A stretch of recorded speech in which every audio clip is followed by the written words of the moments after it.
Muy buenas tardes, amigos. Bienvenidos una vez más al Rumbo de la Tarde con Leila Mejía, Miguel Guerrero y un servidor, Valentín Medrano, Olga Almanzar en la producción y a veces en la conducción. Y viene prontamente con su sección Gabriel Dávila en la parte técnica. Israel viene con los segmentos, pero no hoy. Pero tenemos a Ismael, que sí tiene que ver con los asuntos relativos a el trabajo de las redes sociales de este Rumbo de la Tarde. Tenemos ahí a don Miguel Guerrero. Hoy yo voy a hacer una puestecita a ver si alguien me adivina quién compuso una canción. Lo voy a decir ahí en el aire. Y quien adivine le voy a regalar, bueno, esto sí, le voy a regalar el vehículo de don Miguel Guerrero. ¿Qué le parece eso? ¿Qué le parece? Bueno, Bueno, el mío está en un taller. Si tú pagas la reparación, puedes quedarte con él. bienvenido, don Miguel, bienvenido. Buenos No se días. preocupe, yo lo voy a regalar hoy aquí. Ya tú sabes, saludo a Leila. Aparentemente no ha podido entrar en la tarde de hoy. Y es muy Hay un interesante. apagón por ahí, un apagón de internet. ¿Cómo se llama ese tipo de apagón? Cibernético, un ciberapagón por esa zona. Pero en breve ella se hará presente y nos informará acerca del rumbo del acontecer relativo al proceso de vacunación en la República Dominicana, la gurú de ese tema, Leila Mejía. Don Miguel, ¿qué tenemos para hoy? Bueno, yo vi en las redes una declaración del senador Acosta, el Torito, ¿no? Donde señala que el ministro administrativo de la presidencia, el licenciado Paliza, José Ignacio Paliza, le garantizó o le aseguró que a partir del lunes, no sé si fue de este lunes o del próximo lunes, Semana Santa, van a nombrar a cuantos miembros de ese partido, el PRM, puedan nombrar. De manera pues que yo pienso que estamos cerca de la posibilidad de un nuevo rebrote del COVID-19 y un nuevo rebrote de ese virus nacional que se llama, o que algunos llaman, los desvinculados. O sea que no solamente es que van a nombrar, sino que tienen que desvincular. Bueno, porque no pueden, no hay espacio para tanta gente, No hay ¿no? cama para tanta gente como la salsa. Exactamente. Eso es un problema. Yo pienso que el gobierno tiene que cuidarse de eso, porque es cierto que los miembros del partido tienen derecho a un trabajo como todos los dominicanos, pero cuando ese derecho se ejerce sobre eh, la negación del derecho de otro, o cuando se sustituye por pura simpatía o militancia política a un técnico verdadero o a un consagrado servidor público por una gente que no tiene ninguna experticia y no tiene ninguna capacidad para ejercer ciertas funciones, entonces se comete un pecado, se comete un crimen de lesa, ¿cómo diría yo? De lesa empleo, para llamarlo Puede que ayude el de alguna asunto de manera.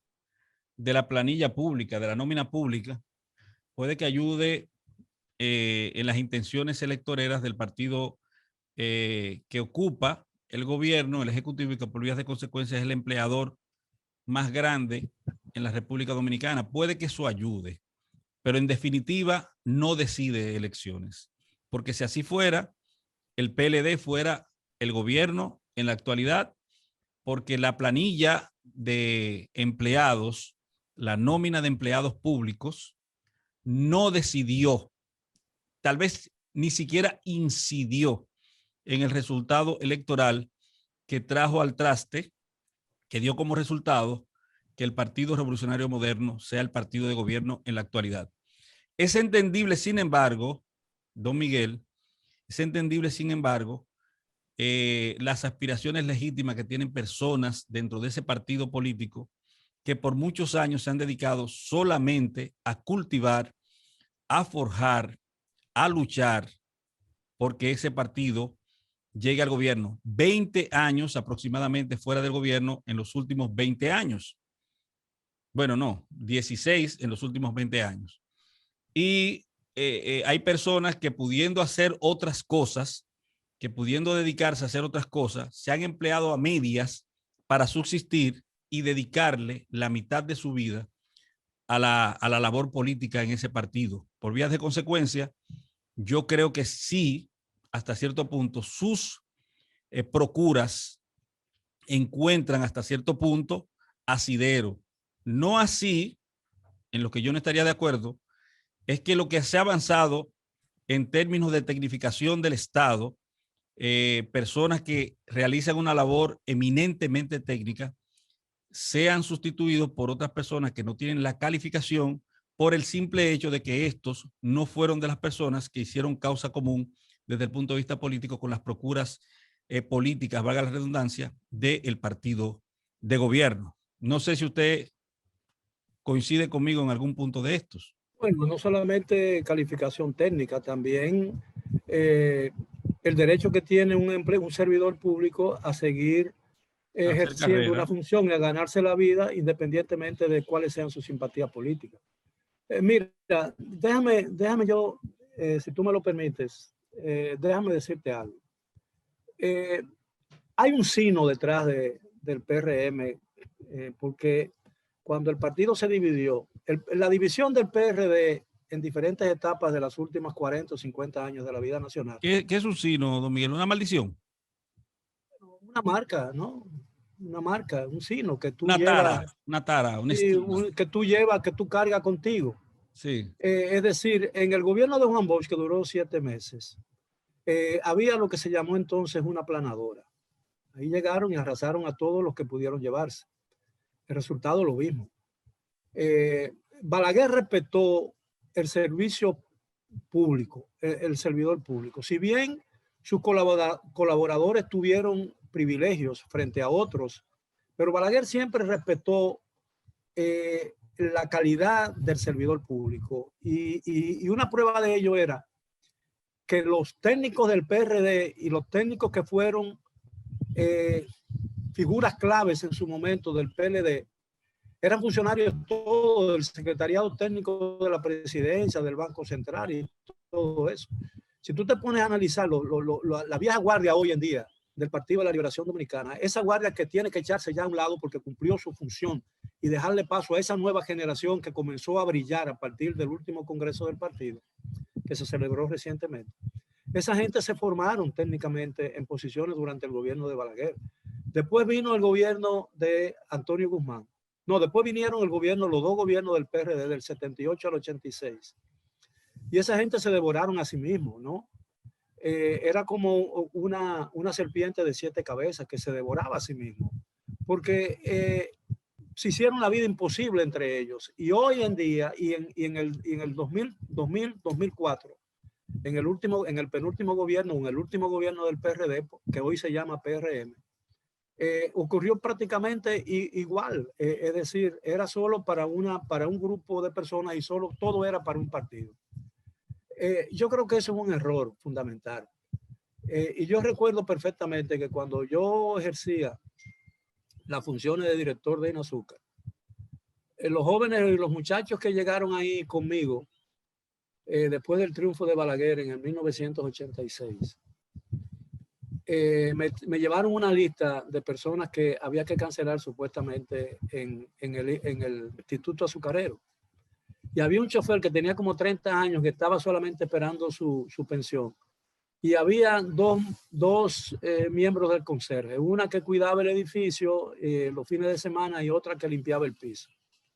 Y yo solamente le dije a los muchachos, si yo para ejercer una función tengo que despedir a una conserje y a alguien que limpie el piso, o a un chofer que no tiene militancia política, que es, si quiere, se inscribe en el partido que sea, yo mejor me voy de aquí.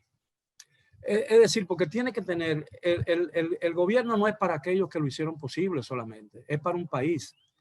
Y yo creo que ese es un error que el PRD, que el PRM está cometiendo y le puede resultar muy, muy lamentablemente caro. Y eso sería muy perjudicial porque el éxito del gobierno, el éxito del país depende en cierta medida del éxito que tenga esta administración en sortear las graves dificultades que el país está atravesando.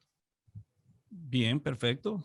Yo estoy de acuerdo con usted, don Miguel. Y por casualidad, usted vio una carta Me que le enviaron, gustaría dado que Leila no se encuentra en este momento, que Olga se integre. me gustaría que Olga se integre, porque Olga nos ha pasado unas informaciones muy importantes que nos mantienen al día. Por ejemplo, Usted sabe la que carta, la carta firmada por 114 periodistas dominicanos, algunas de las cuales viven en el exterior, que piden al presidente Abinader que en el caso hipotético de que el Congreso apruebe o rechace las 3 causales, él vete o observe, porque aquí no hay el veto, se llama observación de la ley. Justamente, todavía está encendido tú.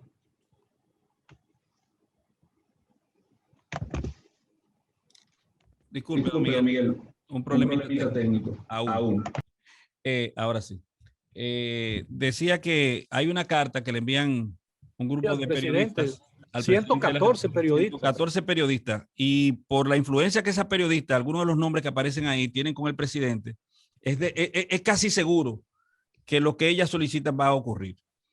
Porque lamentablemente nosotros vivimos una situación nunca antes vista en la historia de la República Dominicana, por lo menos no que yo recuerde. Usted como historiador, don Miguel, y por su paso también por los asuntos públicos dominicanos, sobre todo por la administración pública, yo no sé si en algún momento nosotros tuvimos un gobierno que fuera tan influenciable por los medios de comunicación. Vamos a decirlo de una forma menos cortés, que fuera tan narigoneable por los medios de comunicación, o esa es una, o es que simplemente estas son cajas de resonancia que hacen lo que se le pide previamente y responden a una línea programática advenida desde el Ejecutivo que procura tener asiento y apoyo en un grupo de personas que responden simplemente a la ciseñoreada situación en la que nos encontramos en la República Dominicana. La verdad es que el tema de las 3 causales ha polarizado bastante la sociedad. Buenas tardes, don Miguel, primero, y buenas tardes a la audiencia. Ha polarizado, buenas tardes. Buenas tardes, señor Orga. Como dicen en el sur, Orguita. Bienvenida. Gracias. Como les decía, el tema ha polarizado la sociedad. Nosotros hemos visto cómo numerosos medios de comunicación han realizado encuestas públicas y vemos que realmente las posiciones, las posturas a nivel social están muy, muy equilibradas. Lo que sí me llama poderosamente la atención es que en los últimos meses el tema ha estado siempre en la palestra pública. No sé en qué momento se volvió tan potente el tema. Creo que fue a partir de aquel trabajo en el que el mismo presidente Luis Abinader decía en su momento que apoyaba las 3 causales. Hemos visto cómo ha evolucionado esa postura pública, porque de un presidente que sale en un reportaje internacional, creo, si no mal recuerdo, apoyando esas 3 causales, vemos cómo ha evolucionado su postura pública hasta el punto de que en las últimas declaraciones que dio al respecto, hablaba de que él no podía imponer su opinión o lo que él pensaba. La sociedad dominicana... No parece, escúchame que te interrumpa, pero no parece que sea así, porque si es el Congreso el que tiene que decidir esta situación, ¿por qué le envían la carta al presidente? Entonces parece que sí es posible que él tenga la potestad de imponer su criterio. Bueno, tú me permites, claro. El que lee la carta en el contexto de la carta, en el texto de la carta, es claramente porque todo parece indicar que el Congreso va a rechazar las 3 causales. Eso es lo que parece ser. Yo no estoy diciendo que lo haga, ni que lo haga, ni que o deje de hacerlo. Pero lo que le dice el fundamento de la carta es que le dice pone al presidente o trata de poner al presidente entre la espada y la pared. Es decir, entre su compromiso con su partido y su compromiso con él mismo. Es decir, usted empeñó su palabra, ahora usted tiene que hacerlo. Entonces, él lo que dijo, lo que ellos pretenden en esa carta es porque usted dijo, con mucho acierto, porque a mí me pareció correcto eso, que el presidente dijera en su momento, yo tengo mi opinión que todo el mundo conoce, pero yo no puedo decirle al Congreso que es un poder del Estado. Lo que pasa es que no lo supo decir correctamente. No. Yo no le puedo imponer una decisión y eso es cierto. Don Miguel, lo que pasa es que ellos parten de ciertos Pero déjame precedentes decir, donde sí se impuso la voluntad bueno, del está presidente. bien, bueno, Porque está recuérdense bien, que pero para la Junta Central Electoral, los congresistas en su gran mayoría tenían un candidato. ok, está Entonces de bien, ese pero precedente ella parte. está bien, pero el fundamento de la carta es que dice, en el caso hipotético de que se rechace, fiel a su promesa y a su compromiso con la Constitución y a su compromiso con el Estado Dominicano, porque no se trata de mayoría ni de cosas, se trata de un derecho, como invocan los firmantes. Entonces le piden que en el caso hipotético, casi seguro, por lo que uno puede ver, y no estoy fijando posición sobre el tema, y voy a decir por qué no estoy fijando posición sobre el tema cuando termine la idea, lo que le piden es que en el caso que se rechace, él observe la ley. Como hizo el presidente de la República anterior, el presidente Medina, que lo observó 2 veces, porque fue el presidente Medina quien envió al Congreso el tema de las y planteó el tema de las 3 causales. ¿Entiende? Ahora, yo he dicho siempre, y lo que está pasando en este momento confirma mi acierto, es que el país no está preparado todavía para una discusión de este tipo. Y yo tengo mi posición, y no vale la pena, no quiero añadir, todo el mundo lo conoce, es decir, y aquí no se está tratando de, por ejemplo, de favorecer el aborto, porque las 3 causales necesariamente no son una libertad para abortar cuando la gente quiera. De eso no es lo que se trata, pero yo creo que la gente no está preparada ni de una parte ni de la otra para una discusión seria en que nos sentemos a la mesa y no nos paremos de ahí hasta que no nos pongamos de acuerdo, porque a la primera diferencia alguien se va a parar con groseramente de la mesa y ahí mismo terminó la fiesta.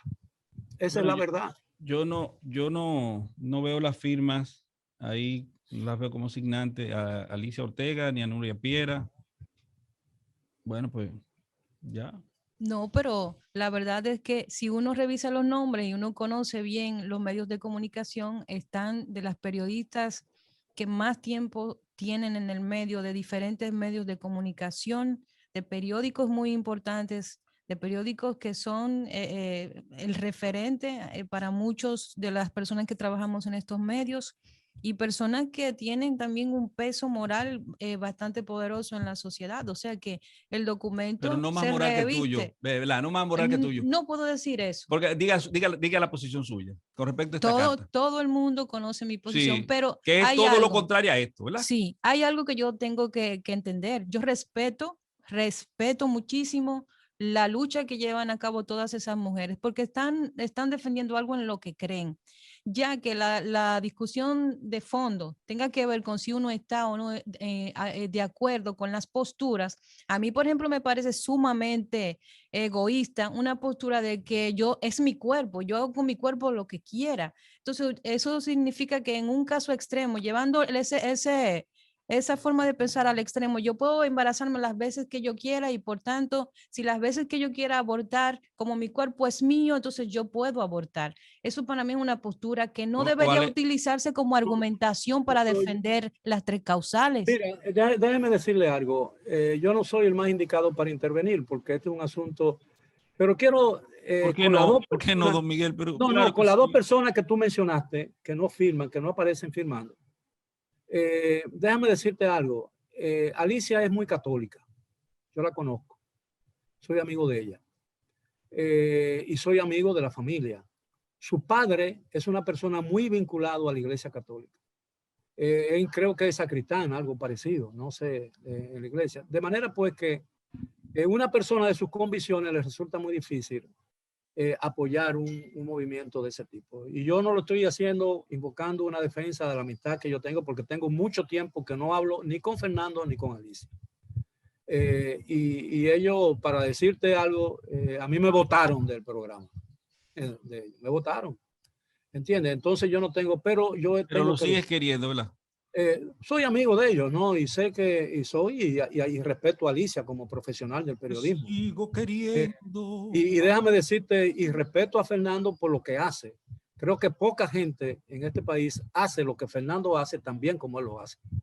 De manera pues son que, muy buenos, son muy buenos ambos. Entonces, muy yo puedo estar en desacuerdo con ellos, hemos tenido alguna diferencia y hemos tenido muchas diferencias, pero yo no soy tan tonto como para decir, negarle lo que todo el mundo observa y reconoce, ¿no?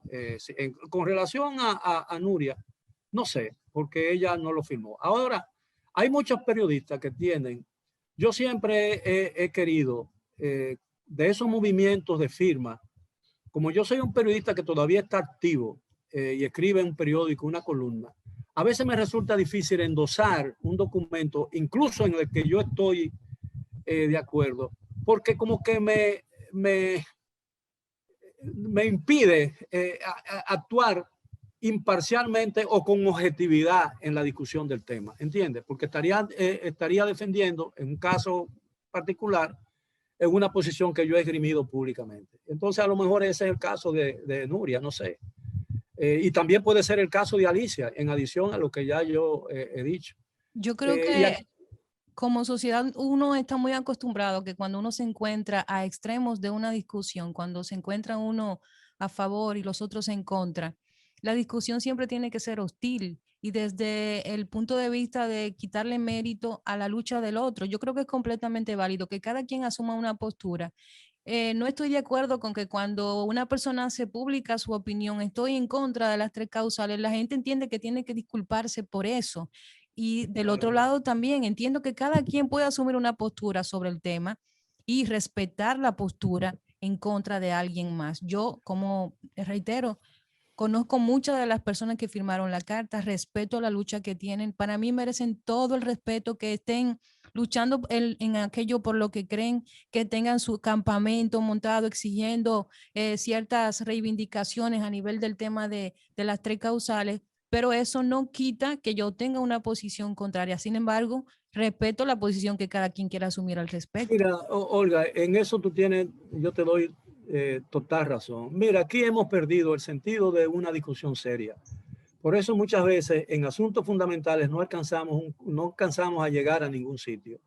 Es decir, si tú dices algo en contra de un gobierno o a favor de un gobierno, en las redes tú eres una bostina, tú eres una rata, tú eres un zafacón, tú eres todo ese tipo de cosas, porque hemos perdido el sentido de la discusión. Entonces, ¿cómo tú puedes sentarte a la mesa de una persona que emplea ese tipo de argumentos cuando estamos tratando temas fundamentales para la nación? Es decir, lo peor, y yo soy de lo que piensa que yo le tengo mucho miedo a la unanimidad. Yo creo que ciertos niveles de consenso en un momento determinado y bajo ciertas circunstancias son importantísimas, pero la unanimidad, cuidémonos de la unanimidad, porque la unanimidad suele ser la antesala de la tiranía. Así es. Es decir, comenzamos todo el mundo a estar de acuerdo con una misma cosa, luego usaremos los mismos zapatos, luego usaremos las mismas vestimentas, luego usaremos los mismos sombreros, el mismo estilo de lentes y así sucesivamente. Y yo eso le tengo mucho miedo porque el país vivió una dictadura de muchos años y yo viví en mi adolescencia esos años y yo veía que en mi casa había que ocultarse debajo de la mesa o debajo de la cama, y lo estoy diciendo no literalmente, lo estoy diciendo con seriedad, para escuchar una emisora extranjera. Y todo el mundo creía y tenía miedo del amigo, porque si tú hacías una opinión frente a tu mejor amigo, tu amigo podía ser un denunciante y tú podrías terminar en el exilio, en la cárcel o en una tumba. O tu padre o tu hermano o tu tío o tu madre podrían ser encarceladas por una opinión tuya. Entonces hay que tenerle mucho miedo a esa tendencia a unificarlo todo, especialmente cuando estamos hablando de opinión. Porque ¿Qué tan próximos estamos de eso, don Miguel? No estamos muy lejos, pero hay veces. ¿No estamos muy lejos o estamos muy lejos? No, yo creo que estamos muy lejos de eso todavía, no puedo exagerar tampoco. Okay. Pero hay tendencias y hay gente que cree en eso. Y yo te voy a decir una cosa, hay veces, yo creo en la opinión pública y la opinión pública fortalece una democracia, pero hay veces, y esa no es mía, en que la opinión pública es la peor de todas.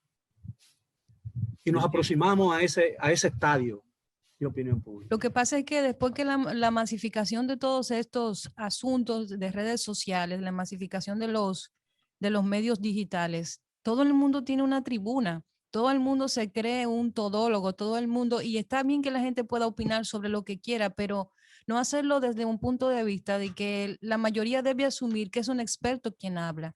La gente tiene que separar la idea de opinión de lo que es la realidad. No siempre lo que nosotros pensamos o por lo que peleamos, en lo que creemos, significa que sea real. Por eso yo respeto el derecho de cada quien a seguirlo en lo que piensa. El hecho de que una persona luche o se apodere de una posición no significa que tiene la razón. Entonces, cuando uno haga conciencia desde ese punto de vista, uno va a entender que cada quien tiene derecho a pensar lo que quiera, pero no obligación a que el otro piense igual que él. Así es, así es. Una frase que tú expusiste en el servicio informativo que nos ofreces, que tiene que ver con el defensor del pueblo, que se ha tornado una novela mexicana, ¿fue que dijiste? Sí, para mí este tema del defensor del pueblo, no sé por qué, ahora ha tomado unos tintes como novelescos, para no decir novela de qué lado para que no se ofenda a nadie, pero me parece bastante interesante que con tantos problemas de por medio se esté dando todo este asunto, esta pugna interna de a quién ponemos, a quién no ponemos, que si Fidel es el candidato del gobierno, que si Pablo Ulloa tiene todas las de ganar, pero lo quieren sacar. O sea, realmente no entiendo el conflicto. Mira, la terna que enviaron al Senado, lo hicieron maliciosamente, porque no hay otra manera de hacerlo, cronológicamente, por apellido. No cronológicamente, perdón, lo hicieron alfabéticamente. Es decir, y Ulloa, con su segunda intención. Ulloa es el último cuando fue el más evaluado. El mejor evaluado. Entonces, el mejor evaluado. Calificación. Sí, entonces yo digo, ¿para qué entonces hicieron esa calificación? Para burlarse nuevamente de la gente. Mira, para lo mismo que llaman a concursar en el Consejo Nacional de la Magistratura, un grupo de gente sabiendo quiénes son los que van a ser electos al final. Yo envié algunos Twitter sobre eso, diciéndole que ahí hay una mala intención, obviamente. Y cuando uno ve esas cosas, uno dice, bueno, lo que hemos leído algo de alguna vez en la vida. Cuando yo leo ese tipo de cosas, me recuerdo un famoso discurso de Cicerón ante el Senado romano, terminó ese discurso diciendo, he ahí a los demonios haciendo cálculos sobre lo creado. Están haciendo cálculos sobre lo creado. Pero hay muchas lecturas que son extrañas. Como perfectos demonios. Hay muchas lecturas, don Miguel, que son extrañas. Por ejemplo, Fidel Santana, a quien yo no tengo el gusto de conocer personalmente, pero que le admiro mucho porque tiene una impronta, renunció a su partido político y mucha gente conjeturó que justamente lo hacía por el hecho de que había llegado a un acuerdo con quien llegó a acuerdos políticos previos en las elecciones de julio, y que le habían prometido en apariencia conjeturas de las personas que tienen esa gran capacidad de idear conjuras, de teorías de conspiraciones, etcétera, y conjeturaron el hecho de que había un aparente conciliábulo entre el gobierno de la República Dominicana actual y el señor Fidel Santana, que lo llevó previamente a renunciar a la presidencia de un partido político para optar por la Defensoría del Pueblo. Eso un partido político que no tiene ninguna. Pero fue un aliado del gobierno. Fue un aliado bueno, exactamente. Cuando tú hablas de conciliábulo, yo creo que ese conciliábulo existe, porque ahora hay un problema. Es que Fidel Santana aparentemente es el candidato del PRM y del gobierno, y Henry Merán es el candidato de la Fuerza del Pueblo, o de la FUPU, como se le llame, ¿no? O FP, como quiera llamarse. Pero no que querían independientes. No buscaron independientes para un asunto que la Constitución dice que no tiene que ser independiente, que es el Ministerio Público, y procuraron tener ahí a una independiente. Esa y es en otra lo que novela sí, también. Sí, pero en lo que sí tiene que ser independiente, porque es un defensor del pueblo, un órgano constitucional equidistante de gobiernos y partidos políticos. Entonces, los miembros de los partidos políticos de forma aviesa procuran llevar a un político. Es otra novela, Valentín, también. Aquí en teoría las cosas funcionan excelente, pero en la práctica son completamente distintas. Eso no es verdad que van a poner a una persona completamente independiente. Todo el mundo aquí tiene un dolor, un colorcito por el que le duele. Sí, pero yo lo he dicho. Eso es un día el país se rebelará contra todas esas cosas. No, don Miguel, no se va a revelar. La gente está muy ocupada sí, salvando el mundo en Twitter. Hay cosas que, yo creo que en Facebook. Hay cosas que tarde o temprano nada es eterno en la vida, ni siquiera ese tipo de cosas. Lo verdad es que hay una conspiración contra el buen sentido aquí. Las generaciones de relevo aquí hay unos clanes políticos, aquí hay unos clanes políticos que piensan que el tiempo no pasa o que pasa en vano. Y yo te voy a decir una cosa. ¿Cómo es posible, por ejemplo, que el mismo liderazgo político que teníamos a comienzo o a mediados de la última década del siglo pasado todavía esté dominando y trazando pautas en la vida política de la nación ahora? Es que el tiempo no marcha. Es que el mundo se congeló o se frizó en algún momento. Bueno, don Miguel, Biden es presidente de los Estados Unidos. No, pero está bien. Él es parte de esa fotografía existencial, de esa realidad histórica. Claro, y mira lo que está pasando en los Estados Unidos. Mira lo que han tenido que hacer hoy. Una matanza de un loco que entró a un supermercado en Colorado y comenzó a disparar y mató a 22 personas. Eso es lo que está pasando. Hay una crisis en el mundo. Yo dije cuando en plenas elecciones y dijeron de mí las últimas cosas que todavía no a nadie se había ocurrido decir, es decir, para llenar un catálogo de maldiciones a mi nombre. Es decir, yo dije que la señora Harris iba a llegar a ser la primera mujer como presidente de los Estados Unidos y además negra, de color, porque el señor Biden no estaba en condiciones de ser presidente de los Estados Unidos por razones de edad. Ha olvidado el nombre de algunos de sus funcionarios, olvidó el nombre y el lugar donde trabaja su hijo en plena campaña electoral. Tropezó 3 veces subiendo las escalinatas del avión. La gente tiene que echarse a un lado cuando le llegue el momento.